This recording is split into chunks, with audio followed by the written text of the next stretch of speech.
Welcome everyone at our MBC Annual General Assembly.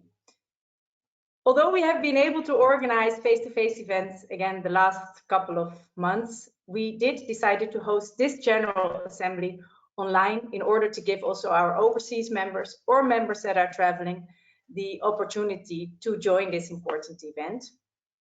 For those of you that don't know me, my name is Tanneke Egbers and I am the Executive Director of the MBC. Together with my team, Marjolein and Dani Liem, we have been working very hard the last couple of months, and I would like to thank them for their support during these busy expo months and also in the run-up stage. So Dani Liem and Marjolein, thank you. You are here. Your camera is switched on. And also present in this meeting are, of course, our board members Arnoud, Toon, Willem, and Peter. Thank you for being here. I would like to give a special welcome to His Excellency Karel Richter, our Consul General. His camera is also switched on. I come back to you. I will give the floor to you in a few seconds.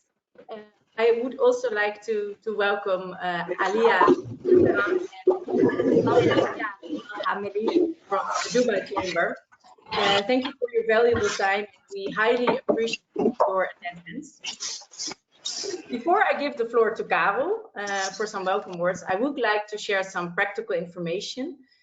Please note that it is possible to ask questions or address your concerns in the chat space.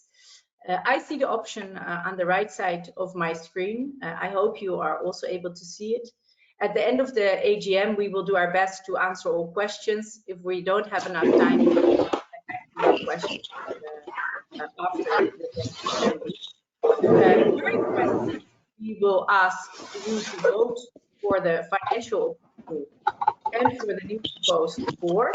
You will receive then a pop-up screen that since we might have a quorum of 25%, we will send out the vote also via a survey afterwards. Thank you again all for being here and for your attendance. I would like to welcome now Excellency Karel Richter for a short welcome. Just Tanneke, practically, can everybody put their microphones on mute because there's a lot of background noise here now. Somebody, please, everybody put it on mute. Thank you. Yes, I think I am unmuted now. Yeah. Very nice to see you, and thank you so much for inviting me to this meeting. And I just came out of a high-level steering committee regarding the Expo with the Netherlands, and I underlined the importance of the cooperation with the MBC and how successful it has been, the Expo, because of the cooperation between us. Well, first of all, a big thank you to the MBC for the warm welcome. I've been here since August when I started, and we had many meetings already and a lot of cooperation. And the role of the MBC at the Expo has been very important from the beginning, I would say. MBC had a very important role in getting this Expo started because you have been lobbying from the beginning, and I think you can be very proud of what you have achieved. So let me first say all that. So amazing work. Thank you for that.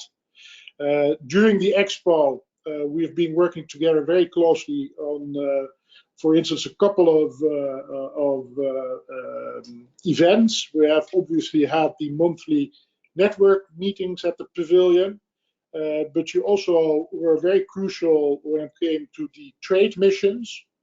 We had business mixers, but also sessions, information sessions on doing business in the UAE, which was very useful for the newcomers. And we even had a visit, which I think was a very good visit to DAFSA, which was co-organized with you. So we really appreciated it. The ministers appreciated it.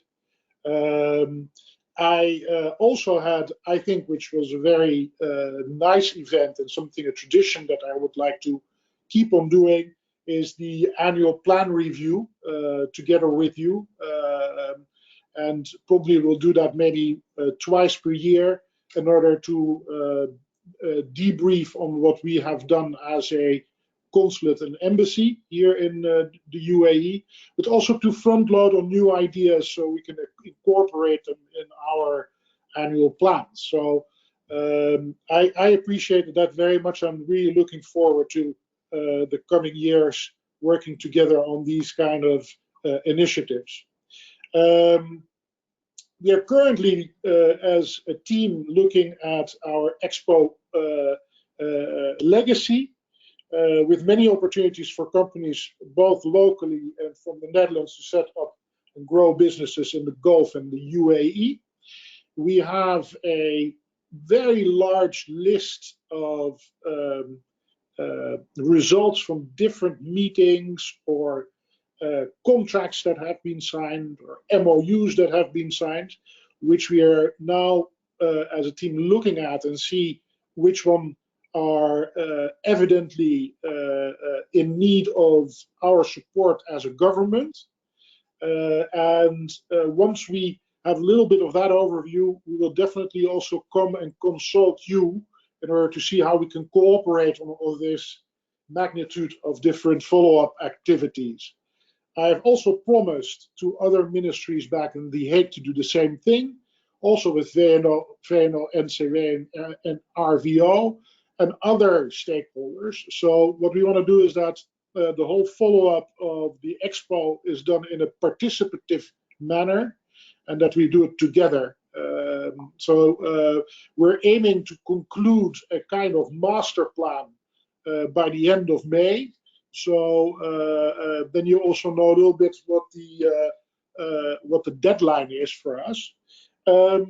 In order to keep the tempo and to already give a couple of ideas, we know that there are two partners of international business initiatives that are going to be starting. Now, for those who don't know what the PIB is, that is an instrument of RVO, which gives the opportunity to a platform of companies and knowledge institutes and natural partners to explore the market. And there are two in the pipeline, one on solar energy and the other one is on wastewater treatment. So that's two concrete things that are happening. We will, the continuation of the trade promotion in light of the Joint Economic Committee, which was signed last November, is on the agenda. There's an outgoing mission from the UAE to the Netherlands regarding the Floriade, which is important. And we have an incoming mission by the Ministry of Agriculture with the Minister, which has to be determined, but I think will be probably May, June, which I have understood. Then we have the celebration of 50 years bilateral relations, what is this year, which we can use as a important year in order to highlight some of the priorities that we want to give follow-up to for the coming years when it comes to the bilateral relationship between the Netherlands and the UAE. Then we have also a Dutch Design Week that is in preparation. And then I think the little point on the horizon, which is a very Dutch expression, but let's say the point of reference for us in order to know where we are working towards as the follow-up of Expo would be COP28, which will take place in November 2023. So I would say most of the KPIs that we will determine will be time-bound towards COP28 in order to make it very practical for us. So this comes on top of all the regular activities that we always do together. So this is part of a new agenda because of Expo. And I'm really looking forward working with the MBC on this. And as I mentioned before, we want this to be participative, and that we all are owner of the follow-up plans, the master plan, which is going to be developed the coming weeks. Okay, that was from my side. Thank you very much for having me here, and wonderful to be in contact with the whole assembly. Thank you so much, Karel, for your words and for your time. I know you need to head back to your high-level meeting. But again, thank you. And some of the highlights that you mentioned are also on our next slide. So, but I allow you to leave. All right, thank you. Yes, as Karel also mentioned, some of the key achievements for the MBC are indeed the openings event that we were able to organize on the 7th of October, and we were able to welcome almost 120 MBC members to experience the pavilion for the first time, and it was a huge success. And what Karel also mentioned was we had in the past 6 months 2 trade missions visiting the UAE. The MBC got the opportunity to organize the business mixers during these trade missions, but also we were able to connect them to our members by visiting DAFZA, and there Willem, our vice chair, gave a presentation about the MBC and about the opportunities the UAE has to offer. The last year, 2021, we also worked very close with NL Business. We supported them with the virtual gateway during these expo months. The virtual gateway was at many of our events present, but also at several other thematic events. And then how did we do? So the next slide is our members, because we had an amazing year. We were able to maintain many of our members, but also we saw an increase in our memberships. We welcomed 3 new corporate members, 14 new business members, 10 new professional members, and 10 new overseas members, which is overall quite an achievement. And also 2022, we kicked off with several new members joining our network, several business members, professional members, even a corporate member. And for our members, we facilitate the networking by our events. And therefore, I would like to give the floor to Toon Dols, who is within the MBC board, our director of events. And I would like to invite him to share with us the event strategy for 2022. Yeah, thank you very much, Tanneke. I've been director of events since 2018, so 4 years, of which 2 you could say were normal and 2 were governed by COVID rules, which I think everybody expected that and experienced that, I should say, as a major change. So that was also for our events. Could we go to the next slide? Yes, our events are organized to achieve the key objectives of the MBC. You could actually call it our core business. And as is written in the AOA, our Articles of Association, it is to facilitate networking, bring people together, promote interests of the business community, and foster cultural awareness and cooperation. So if we go to the strategic objectives for this particular strategy, I like to highlight that what I consider events in this as a definition, it's any type of gathering, being it physical or virtual. And since COVID, we had more virtual than physical. Luckily, that's coming back. And again, it is to create opportunities to get to know each other, exchange information, and promote cultural awareness and mutual cooperation. That's sort of the key words in organizing events. And it's very important to consider that we have a lot of different categories of members, as Tanneke just highlighted, quite diverse groups. which have all different expectations and also have different requirements. So we're trying to design our events in the last couple of years more towards serving all of these particular categories. Next slide, please. So what you see on this slide are our real core events, the ones that we organize ourselves fully, and that form the core of our sort of events business, you could say. Of course, number one, the NBC main network event, that was our sort of main event that we started off with a long time ago, and it was always monthly, and it is accessible to all members, which are, and it was the physical event basically, which of course we couldn't do for a long time, but luckily that has be coming back with COVID rules relaxing. Of course, what is also important for those that have not attended these main network of physical events yet, it was also to socialize. So we had a very core event, a core part of these events was a good presentation, an exchange of information, latest of business in the UAE or whatever, or a presentation by the chamber or by the consul.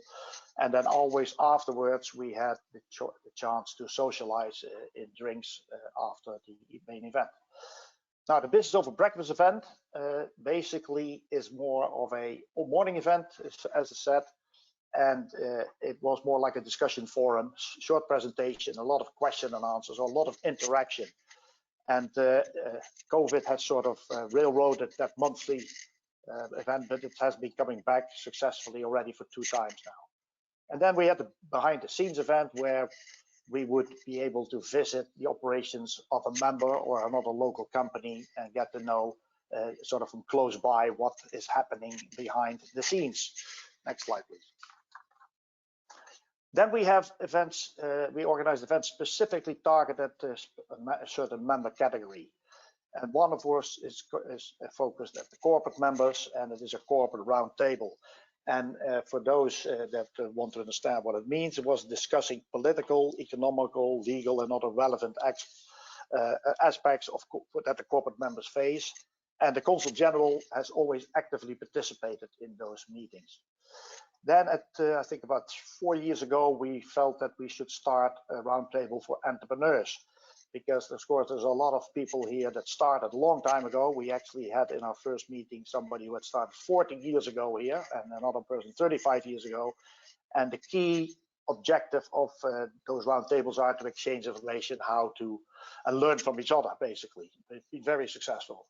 And then, as Tonic has showed in the slide of members, we have a large contingent of overseas members, and those are companies or individuals that are not doing business and not established yet in the UAE, and that like to be sort of get connections and also learn more about how to start a business here. And Peter van der Linde, who you also see in your screen, is our overseas board member located in the Netherlands, and we felt it was very important also to give overseas members a contact point there. So we had these roundtables, I think now 3 times, and it was quite successful. But even outside those roundtables, our overseas members can contact Peter if they fail to reach somebody from our board here in the UAE. Next slide, please. And then the third category of events is to facilitate joint development by members or external parties on a specific topic. And one is sustainability. And for quite a few years now, the NBC has established amongst its members what they call a sustainability group. It's a discussion group that is looking at delivering Dutch sustainability practices and innovation to the Middle East. Then there's the Multi-Nation Business and Continuity Task Force. It's basically looking at joining forces with other business councils to engage with the UAE government to ensure business continuity. So a very important group as well. And then the members value group. We realized that we as a board don't know it all, and that we need to engage actively with members to look and establish always what is changing in terms of expectation and requirements. So we're looking continuously how we can add value. And Peter and myself have worked very hard with a member to develop what we call the soft landing plan, and helping overseas members and parties that want to come to the UAE, Dutch companies that want to come to the UAE, help them go through the maze of establishing a company. And then we have a marketing communication group, of course, now even more with working remotely and working online. We want to make sure that we really communicate in the best way with our members. So there is a group established, including Tanneke and the team, to find out how best we can communicate what's going on at the NBC, open communication channel. Next slide, please. And then we talk about the final events that we do in collaboration with the Dutch Consulate. As Karel Richter already mentioned, Netherlands Trade Missions. We had a lot of discussions about how we can get involved there and expose our members to anybody that travels inward into the UAE on these trade missions. And as you heard, the consulate really sees it as a cooperation between ourselves and them to engage our members in those trade missions. Then around the expositions, now here it's mentioned, of course, Expo 2020, which was a very successful period for us as NBC, organizing meetings and so forth at the pavilion. But we also organized them around the WFES in Abu Dhabi, the World Future Energy Summit, around WETEX, and whatever conferences here which we can find an interesting connection for our members. Then we also do, of course, social events with other Dutch clubs like the Club NL, and we try to connect with them, and we work with them quite closely to make sure that our members also are engaged in the social side of business. And then, of course, we have joint business council events. Sometimes we actively organize an event with another business council, or, and that is also very nice, because of our context, we get invited to join in. And I don't know whether anybody has been there, but I've had some very successful events with the Spanish and the Canadian Business Council. So something to register if you find it on our website that something is planned. Just take the opportunity, and you can even connect and make more networks. Next slide, please. Then just a short summary about the events we did. Of course, the Expo and the NL pavilion there was at the center of many events. We had, as Tanneke said, the grand opening, but there was also a grand closing, of course. And in between, we had our monthly Netter events there, which sometimes was PCR, luckily lately no longer.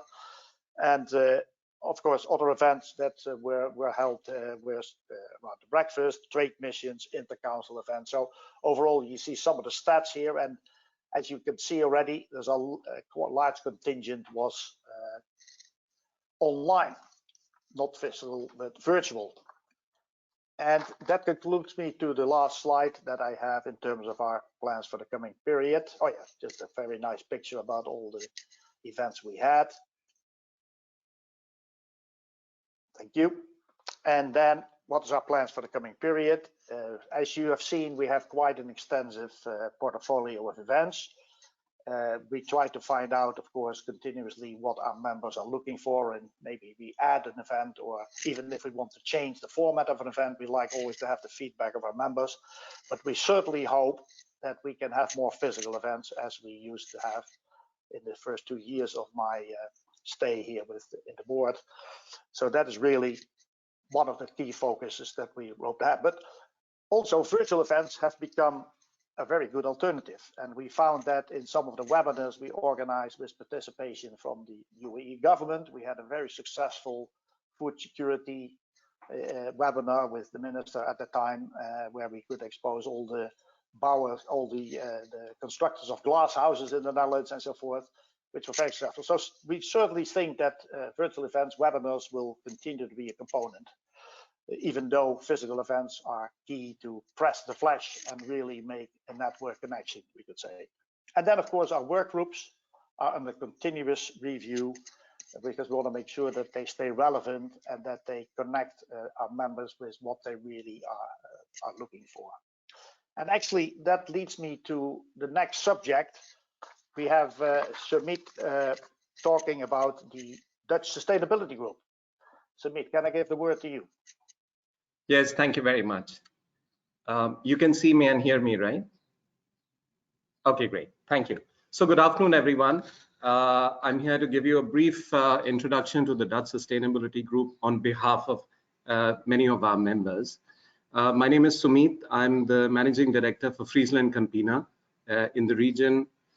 As a company, we've existed for 70 years or so, and you probably have seen our brands Rainbow Milk and Frico Cheese in the market.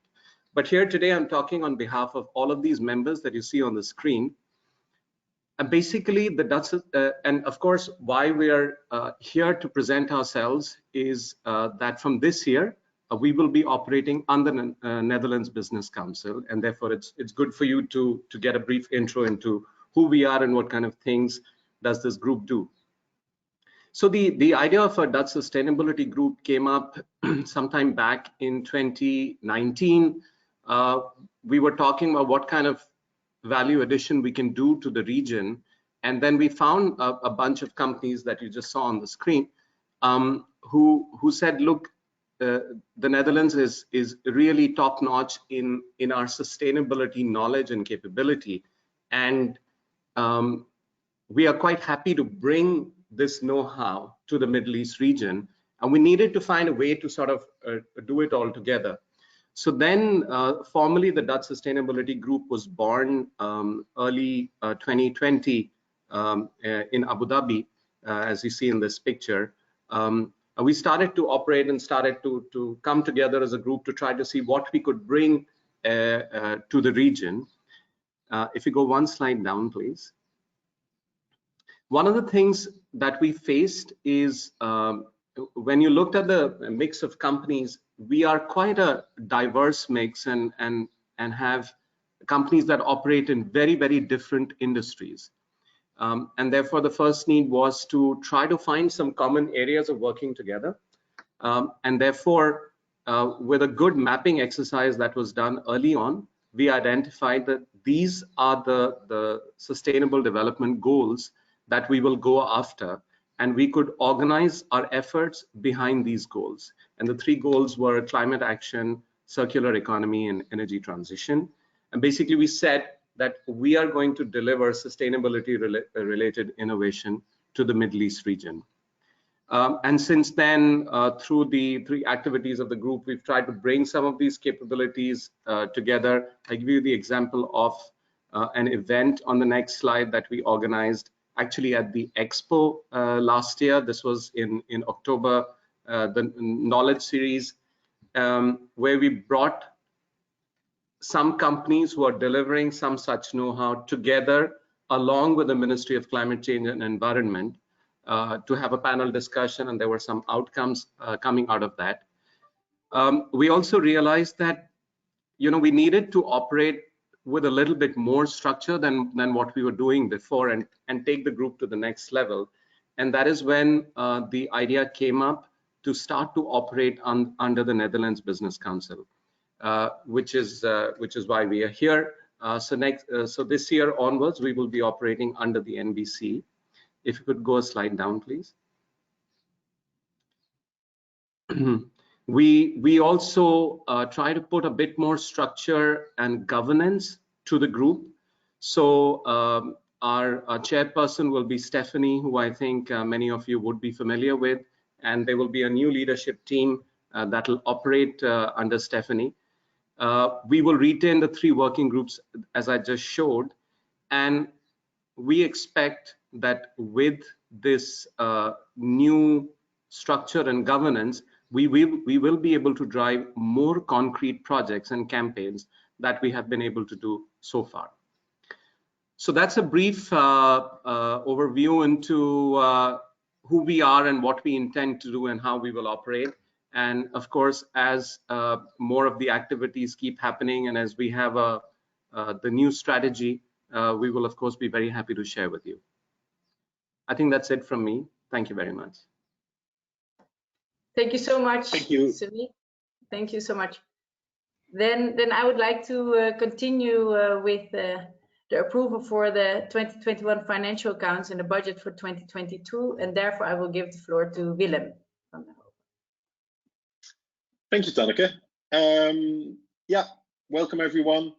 I would like to give an overview. We've recently done the audit for 2021. So I'd like to show you 3 sets of slides. First, showing you how 2021 went, overview of our balance sheets of the organization, and eventually our budgets for next year.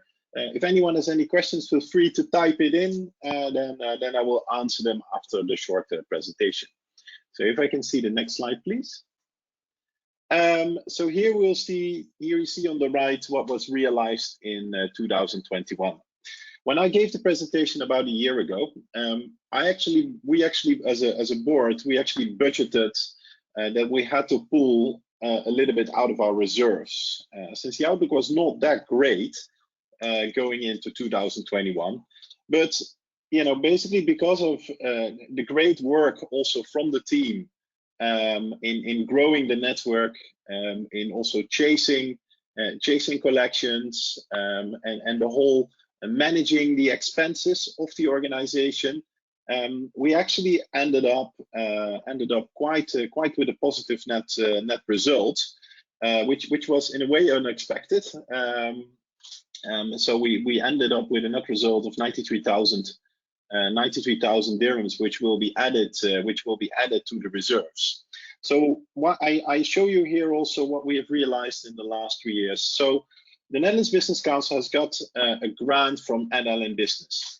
That grant from NLN Business gave us the opportunity to invest in the team. The team was in the past, it was Tanneke on her own in the years, and over time we have been able to grow the team into the team of 3, together with Danelien and Marjolein, and that really has grown the professionalism of the Netherlands Business Council, and because of that we also see that the network, as Tanneke has mentioned, the network of the organization has grown. Next to that, we have had various projects related to Expo. We've also sold tickets, or we had Expo tickets which were passed on to our members. And we organized a great event related to the opening. So that's basically also why the income is as it is. We did make the decision last year, at the beginning of the year, to stop the office, and because we could not balance our budget, so we actually decided to stop the office. But that's something eventually for the new board into the future to maybe, if they want to consider that later.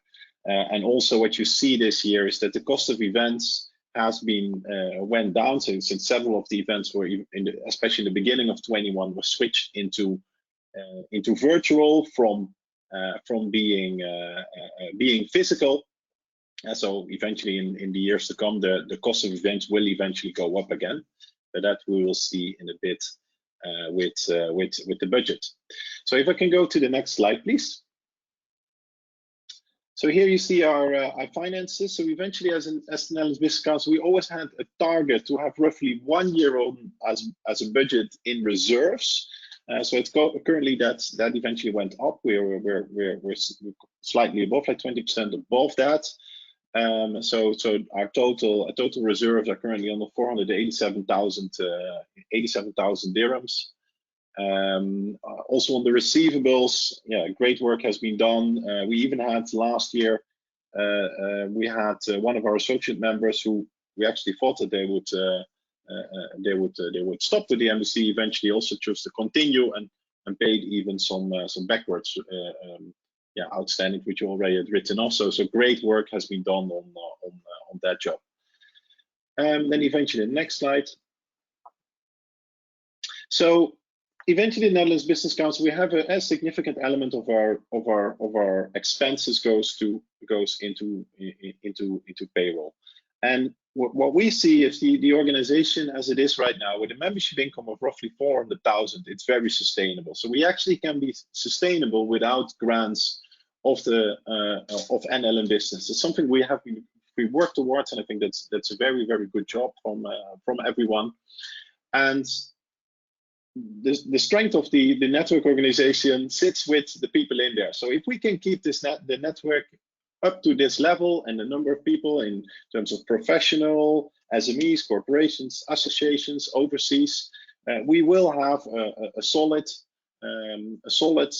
network forecast, and we will break an even budget. I think 2022, or we as a board think that the cost of events will go up again because we will organize more and eventually transfer value to our members. So that is basically the budget, how the budget is going to look like for 22-23, focusing to roughly get the same amount of membership income, and that is the outlook as it stands today. So this was the overview of the financial performance, balance sheets, and the budget. Are there any questions from the audience, from the people, members? Sorry. No, I don't see any questions. If that comes at a later stage, feel free to type it or whatsoever. Then we have now a part where we go into voting. We're going to vote for the budget if the budget is approved. And of course, that you voted, you have seen the financial accounts, which have already been audited, and that you are all approving this. So then, Tanneke, I think we're going to get a button which is called voting. And then you can select one. Yeah, you can select one of the following. Poll in progress, it says. So everybody who's attending, if they could cast their votes, that would be appreciated. It seems that we cannot vote ourselves as a board here in this tool, but technically we are allowed to vote if I'm not incorrect. But yeah, let's see what comes in. Poll in progress. And where we stand on this, Tanneke? Very quiet. Yeah. Yeah. Okay, and then we should get an outcome. So yeah, it has been approved. That is then duly noted. And then yeah, I would like to thank you for your attendance. And then I will give the floor to Arnoud, our chair of the Netherlands Business Council, to continue the presentation. Thank you very much, Willem. Thank you. That was very insightful. And later on, we will also come to spend a little more time on your, let's say, past and future, because I know that you'll be parting ways with us in the board. And that's one of the things I'm going to be talking about, the composition of our board, our current board and our future board, because we have a few changes that we need to get the members to look at and approve. So maybe you can see the next slide, the current board members. So there are 5 currently board members. And most importantly, of course, we have our team underneath there, where there's Tanneke, the executive director, Marjolein, who is dealing with events and marketing, and Danelin, who is our office manager. And as Willem already pointed out, that is a permanent structure that we have, and that really is the core, I would say, of the Netherlands Business Council. And I'm really pleased to see how, as Willem has also pointed out, we've become much more professional, much more, I would say, yeah, efficient in many ways. So the hard times that we had during Corona were not left unutilized for putting our efficiencies in order. So maybe go to the next slide. Okay, so I would first like to spend some time on the new board members. So we have proposals for 4 new member candidates. The candidates put their own CVs forward. We advertised it on our website that we were looking for new members to the board. And we have shortlisted there a number of candidates and then had interviews. And these are the final board member candidates. So first of all, I will just quickly go through all 4, and then I'll give the floor to each individually to present him or herself. So the first that I would like to mention is Simon Scholt, who is the general manager for KLM Air France. So he will quickly later on introduce himself. Then we have Gregory Kendall, who is the treasurer and the CFO for Ten Kate, a famous Dutch company here in the UAE. Then we have Rita Jansen, who is the partner in INSEE. It's a legal firm. Rita has been in the region for many years and very active in the NBC. Very happy to see her also coming on board. And we have then Francesca Baumann, who is the owner and founder of her own company, New Business Horizons. and will be also working on events. So maybe Tanneke, can we ask the future board members to put on their cameras, and then I give the floor to Simon, just a few words from Simon. Yes. Simon, the floor is yours. Yes. Okay. Good afternoon, everybody. So as mentioned by Arnoud, my name is Simon Scholte. I'm the general manager for the Middle East for Air France and KLM. I have arrived 8 months ago here in Dubai. And before that, I have lived in multiple countries. I have lived in, well, first of all, Netherlands, where I have been born and raised, but I've also lived 4 years in Paris, 3 years in Moscow, and 2 years in Seoul. In Seoul, I was a commercial director for Air France KLM, and at that time, I was also board member of the Dutch Business Club in Korea. So I already have experience in being a board member in Dutch Business Club. Of course, as Air France and KLM, we connect people and we connect Netherlands to UAE. So from that perspective, we're very happy to join. And we're already an active member as KLM. So very keen and eager to further work together with everybody on strengthening the business opportunities between Netherlands and UAE from this role. Thank you. All right. Thank you, Simon. Thank you very much. So, Gregory, the floor is yours. Let's quick word from your side. Yes, hi everybody. My name is Gregory Kendall. I am originally from South Africa. I've now been in the UAE for 5 years. I'm a qualified chartered accountant, registered with the South African Institute of Chartered Accountants. So I look forward to joining the board as the treasurer to take over from Willem. He has made it rather easy, but yeah, I look forward to adding my background and my expertise to the Netherlands Business Council. All right, thank you very much, Gregory, and I'm sure you'll be a great contribution to our team. So then let's move on to Rita Jansen. Rita, the floor is yours.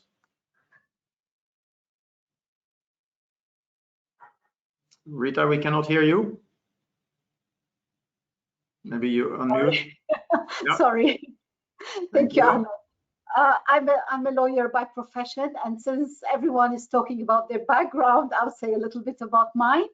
I was born in Nigeria, studied law in Lebanon. I come from, my parents are Lebanese, have been working in the UAE for the last 30 years, and married and a mother to 3 Dutch boys, and have been an active member in the NBC for almost 20 years now.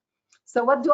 I'm a lawyer by profession. I've helped many businesses and professional entities to develop and expand over these years. And I look forward to working with the members and the NBC to develop its business and produce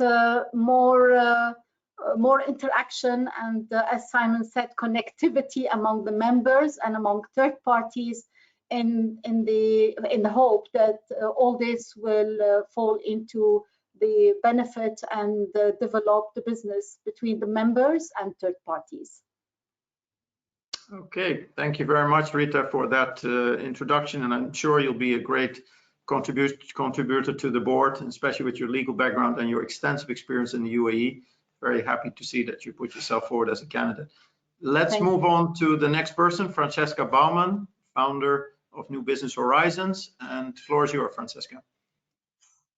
Hi, good afternoon, everybody. So my name is Francesca Baumann, and I think I'll follow the same trend as everybody else just now. I'm born and raised in The Hague, Netherlands. My dad is Dutch, my mom is Indian. I have also lived in several countries, Australia, India, Spain, prior to moving to the UAE. I've been now in the UAE for a little over 7 years, and I've been member also actually from 2015 onwards, so I've been involved with the NBC somewhat during my stay in the UAE. I have my own company. Actually, it's a boutique agency in which I help Dutch businesses set up in the UAE. And I think from that perspective, I will be able to hopefully organize some nice events which a lot of the members will be keen on attending, and in order to foster the relationship between the Netherlands and the UAE and enable all the members, as what Rita said as well, also to interact more with each other and see how we can develop this more broadly. So I'm very excited to do that together with everyone. Okay, thank you very much, Francesca, for that introduction. As you said, I'm also very positive that you, with your background and your experience in EU, will be a great contributor, especially on terms of events that are of interest to our members. So if we could see the next slide, please. So this is basically rounds up our introduction of the new members. So 4 new board members, and the current existing board members are there. So there's all together 7 board members, and we would like to now proceed to the voting, the approval of the board for 22-23. Tanneke, can I ask you to start the voting process?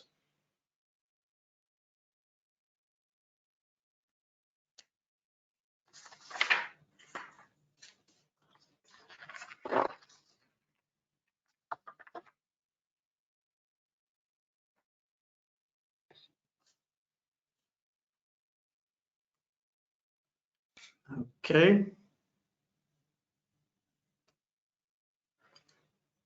Okay, well, that looks like we have not exactly unanimous, but we have 90% approval. So I reckon it's then the majority has approved. So I think we then can move on to the next slide. Yeah, so thank you very much, everybody, for the confidence that you've shown in the new board, and welcome to the new board members for the NBC. Then I'd like, before we move on to the next point, I'd like to a little bit spend time on those board members that are leaving us for various reasons. And first of all, of course, I'd like to thank Willem van der Hoogen, who was our vice chair, the treasurer, and the director of the Expo. And the reason he's leaving, he's reaching his 6 years statutory term. We have a limit, so to make sure that we don't sit on our chairs too long. But definitely that was not the case with Willem. He was a very, very active and enthusiastic member of our board, and I was really impressed with, for instance, the Expo Awards that I saw, the videos that was organized, the different categories that of Dutch companies with innovative solutions in different fields, and that Willem presented that with a lot of flair in during the NBC, the Expo. Very good.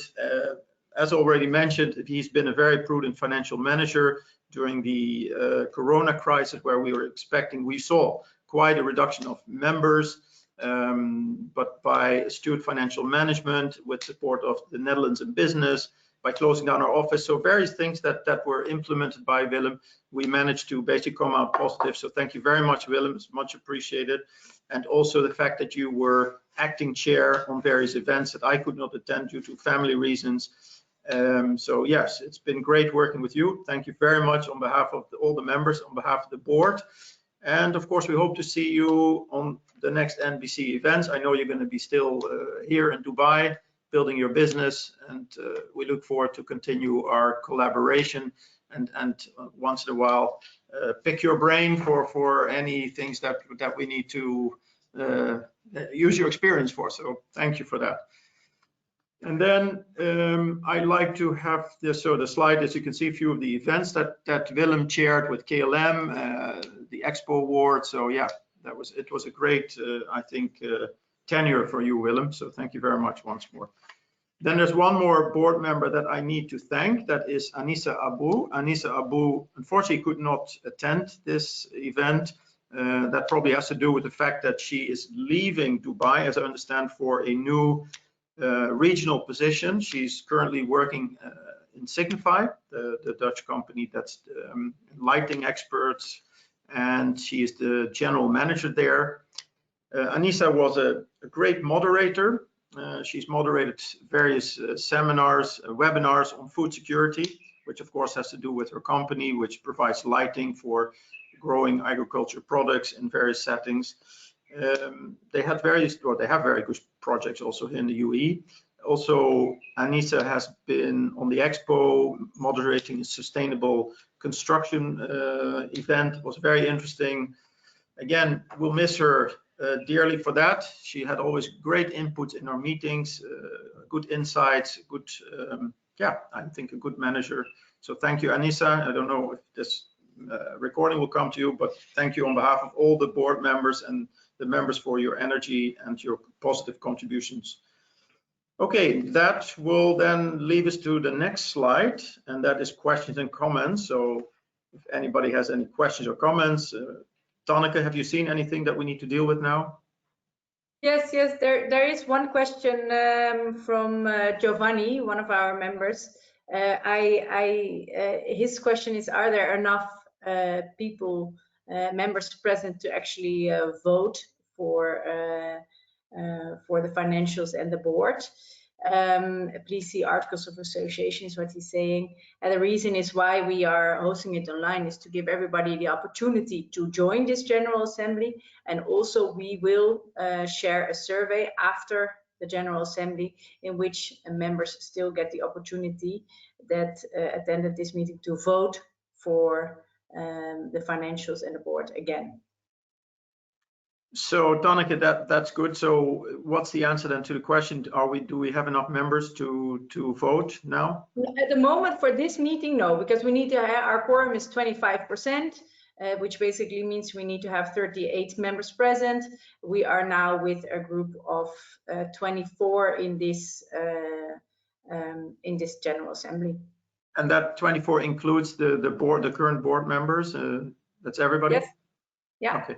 All right. Yeah. So we then need So we will put this in a separate electronic mail to people to vote post factum or so, and just to the people that registered for this General Assembly. Yeah. All right. Well, good point. Thanks, Giovanni, for highlighting that. And we knew that we were going to maybe face this issue, but it's good that it's been. So I was a bit premature in congratulating everybody, but we will hopefully get to that. But the thank you notes are still in place. So yeah, so the board has been presented, the finance have been presented. So let us make sure that we get also some votes from the members by email, and that we can conclude that. And then I'm sure that Tanneke, you will let us know what the outcome is. Yeah, great. Yeah. So let's move on to the next slide. And I think in that one, maybe Tanneke, you will introduce the next speaker. Well, very shortly, Yilmaz, I would like to give the floor to you to give an economic outlook.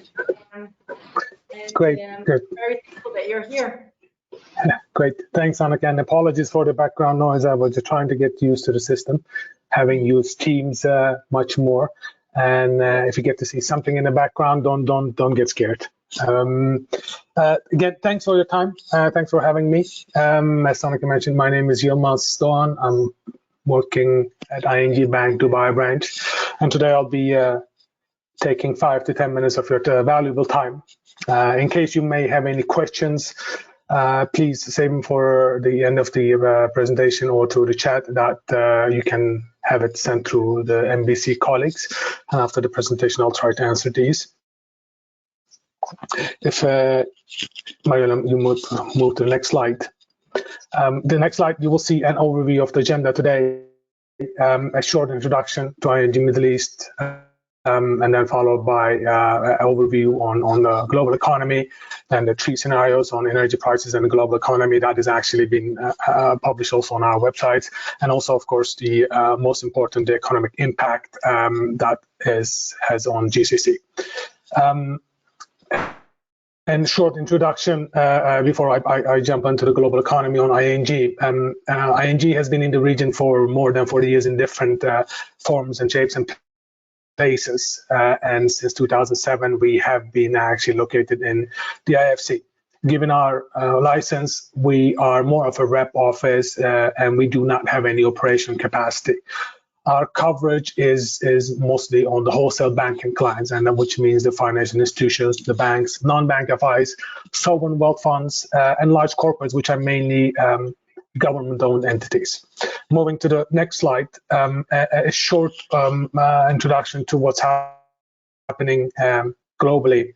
One would think that we are actually, and financial markets, this is the indicator showing that we are returning to normality. But, is it really the case given the Russia and Ukraine war? The only thing that some also say that is normal is that nothing is normal anymore. And this makes one question whether the market is right, even though everyone says that the market is always right. The economic implications of the war and sanctions are clearly impacting the global economy, which is actually recovering from the pandemic. Every day the war continues, high energy and commodity prices will further build pressure on the global economy. In case of Europe, this is much more felt, and this will be much more felt, as the backbone of the export economy has been actually the energy imports. Given all the developments, you are also seeing that the increased acceleration in terms of green transition and energy autonomy of Europe. Below, I have listed some key quotes from our colleagues, and then as mentioned, more information that you could find on think.ing.com. What is being forecasted by our colleagues is also that the oil to average 113 per barrel, and a spike of 150 if the EU sanctions Russian oil. The best scenario for Europe is that 55% of the Russian oil will be substituted by the LNG, but again, that seems to be a long shot. US Fed to hike the rates, which is expected to reach 3% by 2023, and negative growth in Europe, basically a contraction driven by the war, and which is something obvious. There's also expected or forecasted that the UK GDP to fall in second quarter, and you may have also realized the rising corona cases in China is leading to lockdowns, which might potentially lead to a targeted cut in reserves and ratios. And again, the US 10-year rates to rise, and if you look at the euro and USD exchange rate, I was just checking it today, it is close to and within the range indicated there between 108 and 109, which is actually good for us if you're earning it in AED. Moving to the next page. This is an overview of the forecast by our colleagues. When you look at it, you will see that there is a slower growth. In Germany, there is a contraction in the economy in Q3, and increase in the key rates, being the US and in Europe. And of course, which we're feeling also in higher inflation. This information, if you want to have a look into it much more in depth, let me know, and we'll be able to send this to you. Moving to the next slide. I'm going to be running through the three scenarios, which have been drafted by our colleagues, and the first one is the base case, where we expect the oil prices to be at 100, and the high energy. The second scenario is the high energy prices, which is where Russian oil is being sanctioned, and oil price exceeding 150, and the last one is the preferred, the lower oil prices. On the next slide, you will see that the scenarios, where the first one is the base scenario.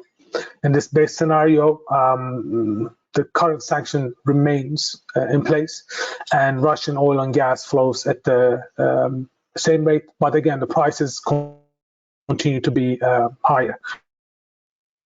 Consequently, of course, this is going to be impacting Europe, where we expect negative growth. And as you have also seen, the US is much more isolated, and we also expect to see a potential rate hike in Europe. Again, not the best scenario, but again, better than the next scenario, which is actually where Russia oil is being sanctioned.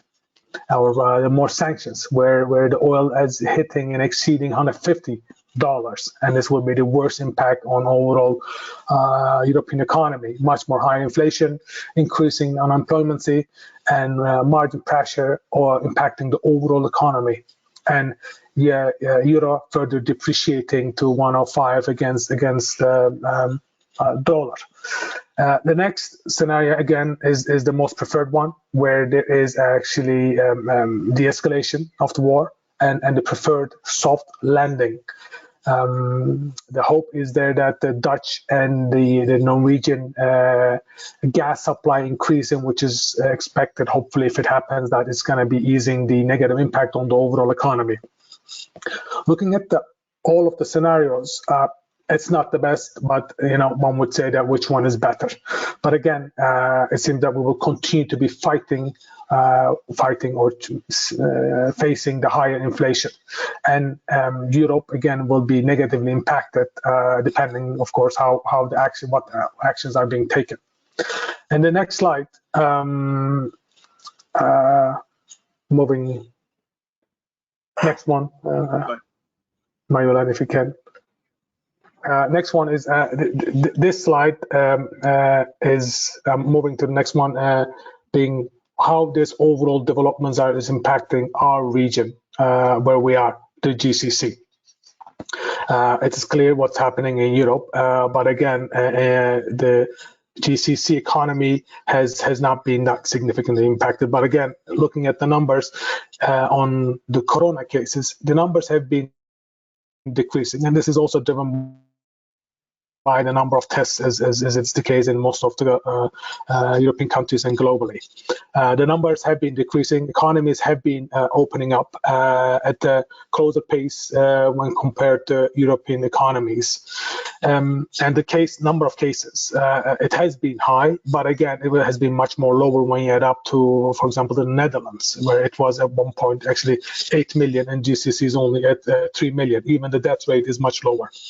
In the next slide, what I try to do is I try to highlight actually the key factors or key items which has an impact on the GCC economy. And as mentioned, the GCC economy has sailed well through the pandemic.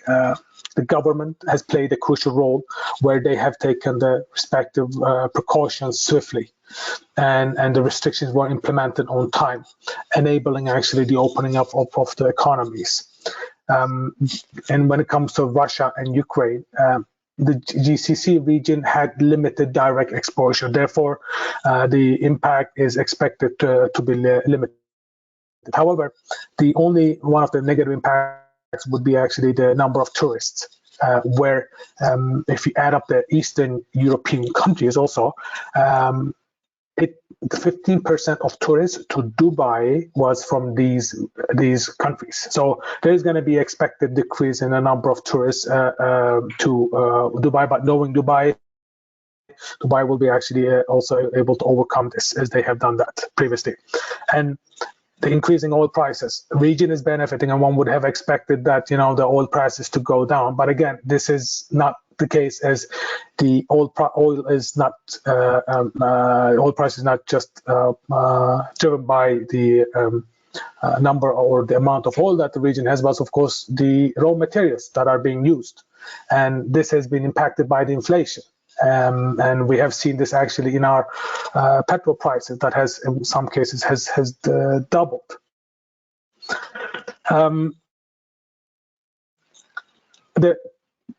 Over the last actually couple of years, when we look at the region has been able to handle it well. The credit ratings, which have been actually at one point put to negative, and the banking sector, which has been put on watch, has shown an improvement. The ratings, the outlooks have been actually changed to stable, and in some cases to positive. So overall, the region has shown a growth. Banking sector has shown a growth, but again, the question is how would the global economy, the impact on the global economy, reflect on GCC going forward if it takes too long? The other benefit, and as we have seen with Europe and the rest of the world, the pandemic has had a positive impact, and that is the further acceleration when it comes to innovation and digitization, as well as sustainability. And this is what we see also with the war in the war in Ukraine and Russia, that there is an acceleration when it comes to sustainability, becoming energy autonomous, and GCC has been able to identify this previously. And there's a lot of attention being given to innovation, digitization, and the push by the government on the sustainability. So overall, when you look at it, the GCC region has done well, and of course, how this continues will depend on actually the global parameters, namely driven by actually the war in Ukraine and Russia. So that's all from my side. Thank you. Thank you very Thank much. you so much. Danneke, go on. Thank you so much, Yilmaz, for presenting and showing us the economic outlook. We are exceeding our time, so we did have one last question. Arnoud, if you allow me, I will ask this question from one of our new members, actually, and perhaps the board can help us in answering this question. How can MBC help in the offshore and subsea business market? Huge amount of work is being awarded to Italian and other companies representing other countries. Nothing wrong with that, but there's a role that MBC can play by bringing all Dutch offshore players onto one table and strategize as to how can we play as one instead of competing with each other. If we work together as one Dutch club of offshore companies, we can get bigger piece of works from this region. This was from NC, from Mr. Kamran Zafar. Okay, well, very good point. I would say it's definitely one of the key sectors for the energy transition. So it's sort of, you know, it hits Dutch sustainability, it's economics. So yes, it's definitely something I would think we should take on board and think how we can join the forces, and maybe we can dedicate some event or work group to it, and let's see how we can kickstart that. And maybe what we can do later, you can send the question to me directly also, and I can communicate with the person, and let's start to throw some ideas around. So anybody else, any inputs? Well, maybe as an addition, I think Anthony and myself, we've been working on, you know, member value and sector expertise was one of the topics that we wanted to bring in. Around Expo, it has been a lot about water, energy, and food, but as an example, in my field of expertise, you know, I'm a strong believer of clustering, you know, solutions in the built environment about water safety or water efficiency. And I strongly, you know, empathize with your suggestion that, yeah, we can work together. And although there will be some competition between, you know, suppliers, there's also a huge amount of complementary services or solutions. And I think from my point of view, we're keen to pick this up and create a sort of subgroup or working group or a session to discuss this. Anthony, Great. I think you're... Yeah, maybe I can add that we have been organizing events around the ADIPEC, which is of course one of the biggest events here in the region for the oil business and offshore business. So certainly, I think we should pick this up. I mean, we're of course not a business development council, but we are very important that we bring people together. And you know, I think also at the ADIPEC, there's a lot of parties that are not based in the UAE, but still see this as a huge market. So we can also use that event then to bring people closer together. That's is a win for everybody, I think. Good, thank you. Danneke, the floor is yours. Yes, thank you. Well, I hope you have already received some satisfying answers from our board, but we will definitely get back to you, Mr. Zafar. Thank you all for your attendance, for being here. With this, I would like to say bye to all of you, and I look forward to seeing you at our next events. And Willem, a special thank you to you. It was great pleasure working with you the last 6 years, and we will miss you, but hopefully we can still reach out to you when needed. Thank you. All right, bye everyone. Bye-bye.